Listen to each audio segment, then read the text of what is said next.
professor Rodrigo, quero agradecer muito. O Brasil faz aniversário, mas eu que fui presenteada, certamente. Então, olha só, sua fala me permite, seus comentários me permitem expandir um pouco a discussão. De fato, foi uma tentativa de abranger esses olhares institucionais, locais e globais. Não foi nada fácil, a tese, como tem centenas de páginas, fica mais fácil da gente articular, e realmente foi minha primeira tentativa de transformar isso em 20 páginas, e obviamente eu vou precisar refinar isso a partir dos seus comentários.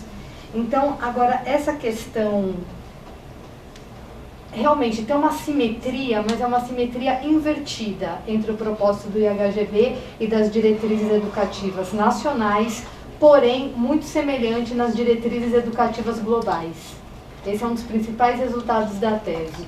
Então, por exemplo, que é ligado pela disputa por Clio, pela luta pela história.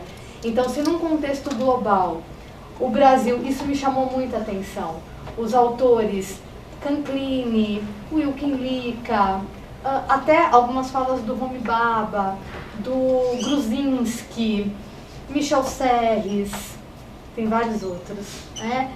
Ainda apontam o Brasil como o país da convivência, porque a pergunta de hoje é se viver juntos é possível. E o Brasil é retomado por vários pensadores da Unesco como ainda um celeiro de convívio, a mesma expressão de IHGB. E você tem total razão, essa questão da fusão aparece no Instituto, cadinho, fusão, mistura, porque também há uma lógica de que o Brasil é o país do futuro, por ser uma nação mercantilista. Então a cunhagem da moeda, a fusão também se deu entre as raças. Então esse vocábulo acaba ultrapassando para o meio social. Então, em contexto global, a Unesco delimita no Aprender a Viver Juntos ainda essa possibilidade de convívio, em que vários autores da Unesco ainda apontam o Brasil como o país para isso.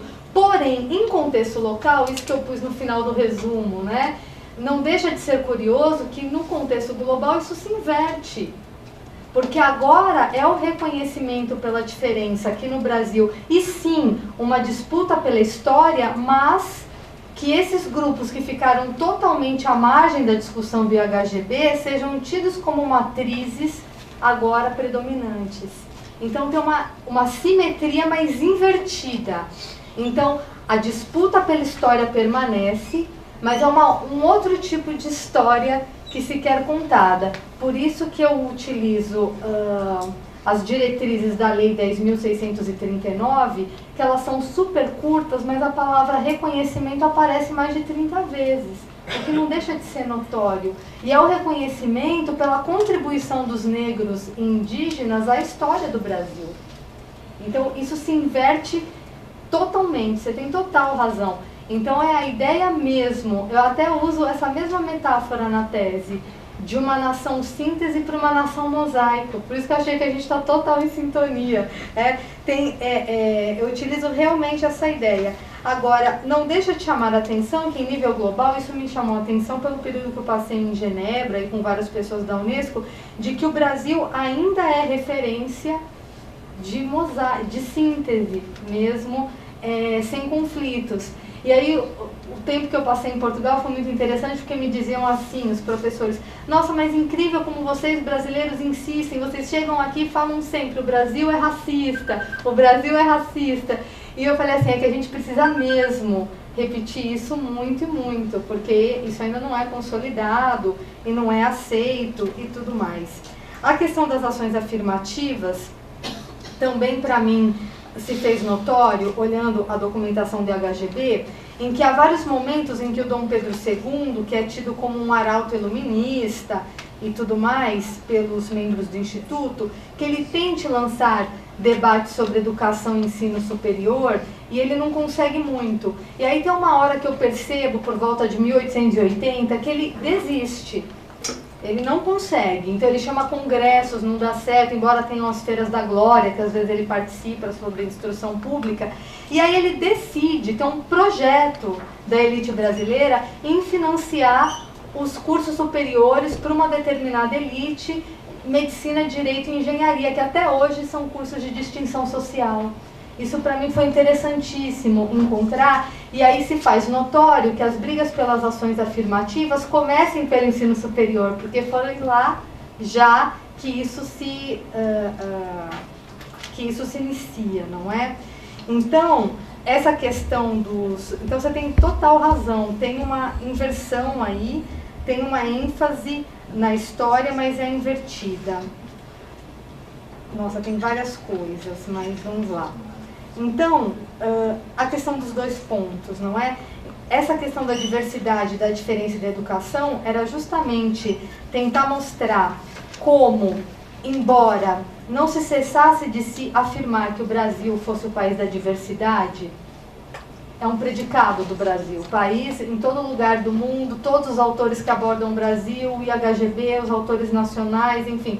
Sim, o Brasil é o país da diversidade, mas quando a gente olha para o tipo de história que se estabelece a partir dessa diversidade, essa diversidade é meio homogênea, é um tanto homogênea. Então, era muito interessante porque os sócios consideravam os negros como estrangeiros, eles eram africanos.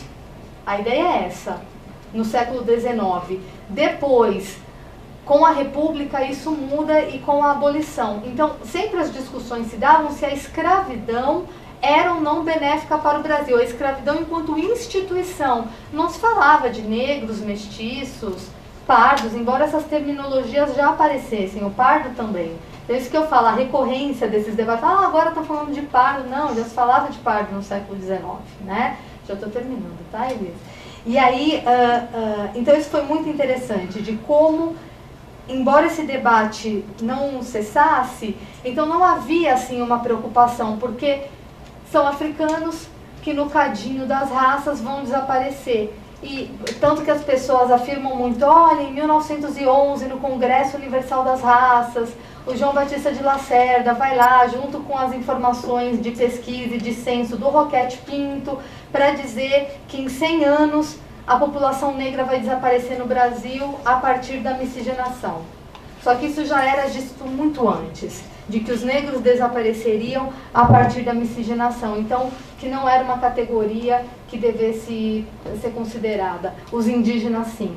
Há quase uma ideia fixa dos sócios do IHGB para entender a democracia, se é possível a democracia via autoctonia. Então, tem uma questão dos indígenas aí. Então, é possível civilizar, é possível uma república com esses indígenas?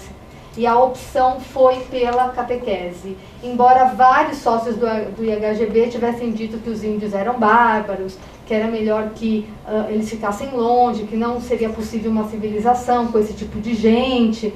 Enfim, então tem todo um debate que vai gerar no movimento romântico, que eram todos sócios do IHGB, os principais romancistas, né?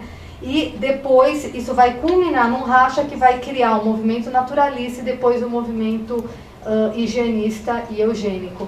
Mas o mesmo movimento higienista é só para chamar a atenção que me interessa aqui perceber os debates intelectuais. Então, no movimento higienista, por exemplo, o Roquete Pinto era um higienista. E é considerado um cara vital, inclusive, para o ensino à distância, porque ele é o primeiro a falar do ensino via rádio, porque o Brasil era muito grande e seria a única forma possível de se civilizar o Brasil. E, é claro, limpando as pessoas via escola. Ele falava, limpando fisicamente, corporeamente. Então, é muita coisa, realmente tem muita coisa para ser dita, mas aí depois se tiverem perguntas e eu posso dividir esse material.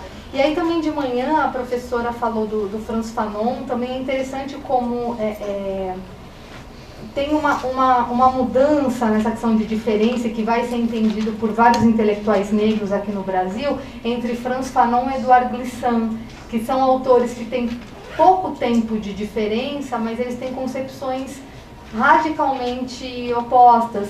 Então tinha até uma imagem que tinha o Frantz Fanon junto do Sartre, e aí ele era chamado de Rousseau negro, e outra do Glissant com o Guattari. já mostrando essa dicotomia entre teoria crítica e pós-estruturalismo que aparece muito nas diretrizes educativas brasileiras. Obrigada.